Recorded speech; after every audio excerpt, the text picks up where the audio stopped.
hawshu waa badan tahay marka waa tookaysanayna aniga ninka la yiraahdo Sheekh Abubakar insha Allah marka ogaa wax yar oo kelmado kooban hadal badan ma oranayo ayaan marka hore aan ku darayaa dhamaan horta inta halkaan maanta joogta oo ka soo qayb gashay iyo inta kale ee jeclaan lahayd inay yimaadaan ba ay soo suurto gelin waan u mahad celinayaa waxaan sidoo kale u mahad celinayaa dhamaan shacabka Soomaaliyeed qaasatan reer Norway meel kasta ay joogaan hadalka muhiimkiisa waa la taabtay gudoomiye hodan waanu sagootineynaa waxaanu leenahay ilaahay meel khayr leh ha ku geeyo wana muxuu ahaayato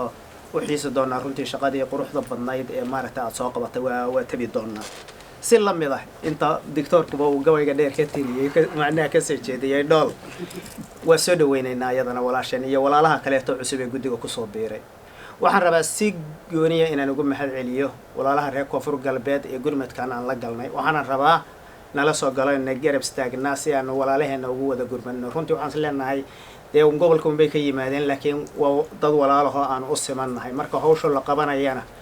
waxa la rabaa in maartay sidaas ay tahay geesaha loo wada qabto waxaan oran karaa intii gurmada aan ka soo shaqeynay waa gurmadka kaliya aan dareemin ciidan yari markasta rag iyo dumarba ha ahaadeen waxaa maaragtay joogay runtii dad aad u firfircoon dhan kasta ee loo maro haday xafiiska tahay haday banaanka tahay haday fikir tahay iyo haday gobolladaba tahaba waxaan dareemayay inaan meel walba aan ka haysano xubno aad u firfircoon oo maaragtay runtii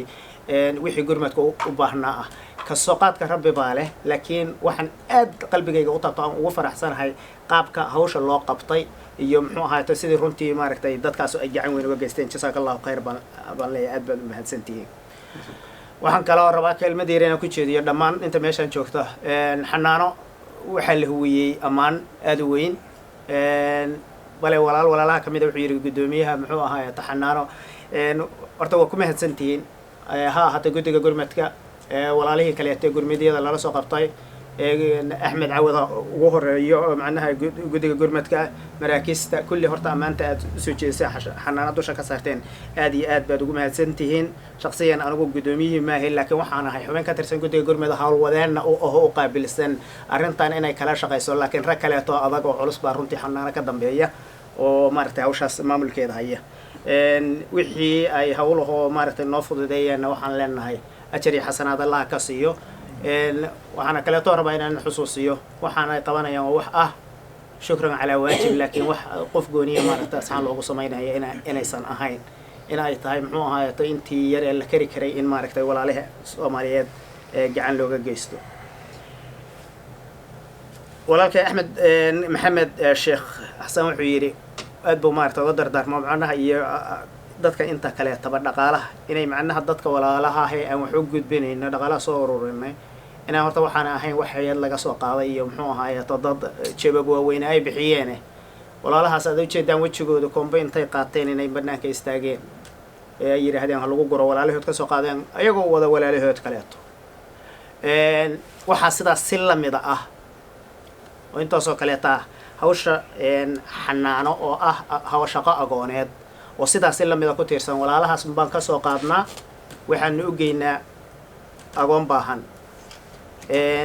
oo qof walba runtiida waxa ay ku tiirsan yihiin ay yihiin inta meesha fadhida iyo in kale oo maqan shacabka Soomaaliyeed ayeen ayadana waan ka mahad celinayaa si gooniya marka waxaan rabaa inaan dardaarankayga maaragtay ugu sii adkeeyo insha Allah walaalaha ay gaari doonto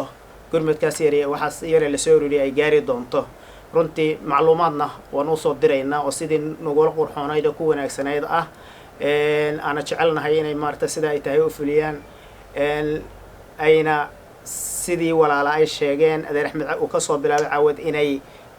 sidii alle ugu ogyahay ay ugu qaybiyaan dadka sida ay u kala liitaan ee aan lagu raadin magac lagu raadin aan nin jeclaysi lagu raadin aan wax gooniyo insha Allah lagu raadin waxaan idin sheegayaa qof kasta ee account-ka lacag ku soo shuba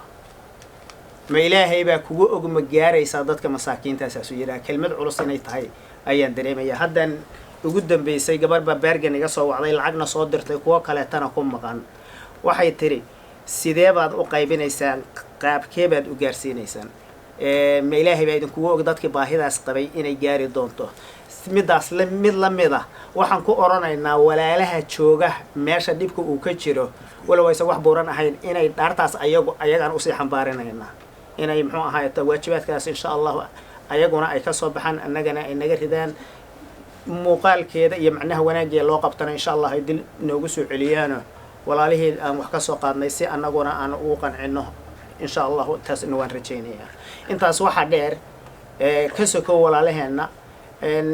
weelkaan aan wax ku aruursano ee xanaano wuxuu ka dhisan yahay waddan nidaam iyo sharci ku toosan shilinka ku soo gala adigu xataa jeebkaaga ka bixiso waa laguga xisaabtamaya shilinkaan aad bixisay xagee baad geysay akoonkaaga maanta haddaad lacag ka bixiso waxaa lagu leeyahay xagee baad geysay xaggaadse u wadaa xagee baa horta ka keentay waa lagu oranaya marka kalena xagee baad geysay sidaas si lamida waxaan rabaa inay si nidaamsan oo wanaagsan ay xisaab xir usoo celiyaan lacagtaas markay gaarto qoraalkay ku xusan tahay inay marka horeeto cadadka ay mutaagareeya ay heleen ay soo gudbiyaan marka dambena sida ay isticmaaleen loo isbeeseeyey sida dadkii loo gaarsiiyey intaasaan iyadana muxuu ahaayeeto midda dhaqaalaha maaragtay aan kusoo koobayaa macnaha ku saabsan bixinta waan u geli doonaa xisaabta iyo maaragtay waxa meesha noo imaanaya laakiin walaalkay Abuukar bal hawlihii lasoo qabtay waxaan rabaa inuu wax yar bal noo sii taabto muxuu ahaayeeto say hawsha daadihinteedu siday ahayd falyatafadal sheekh Abuukar waa mahadsantahay walaalkay mahad bismillahi raxmaani raxiim halkan waxaan kusoo gudbinaynaa aniga iyo mahad oo wada jir ah hawshii marka la qabtay natiijadeeda inaan idiin soo bandhigno insha allah waxay ka kooban tahay 3 qaybood qayb ah marka xaaladda meesha ay ka jirta afgooye wixii marka sawiro aan ka helnay iyo qoraal ahaan noo soo diray qayb baa marka soo qaadanay aan isleenahay marka muhiim ay noo tahay inaan anagana marka ogaano qaybta labaad waxay xambaarsan tahay ka falcelintii guddiga gurmadka maalintii marka la soo gaarsiiyey warqadda marka loo gudbiyey reer afgooye ay u gudbiyeen marka ka falcelin bay sameeyeen ayadana marka warbixinta ayaan kusoo qaadan doonaa ugu dambeynna marka xisaabtii la soo aruuriyey tabarucaadkii la soo helay sida ay ahaayeen qaabkii marka adiga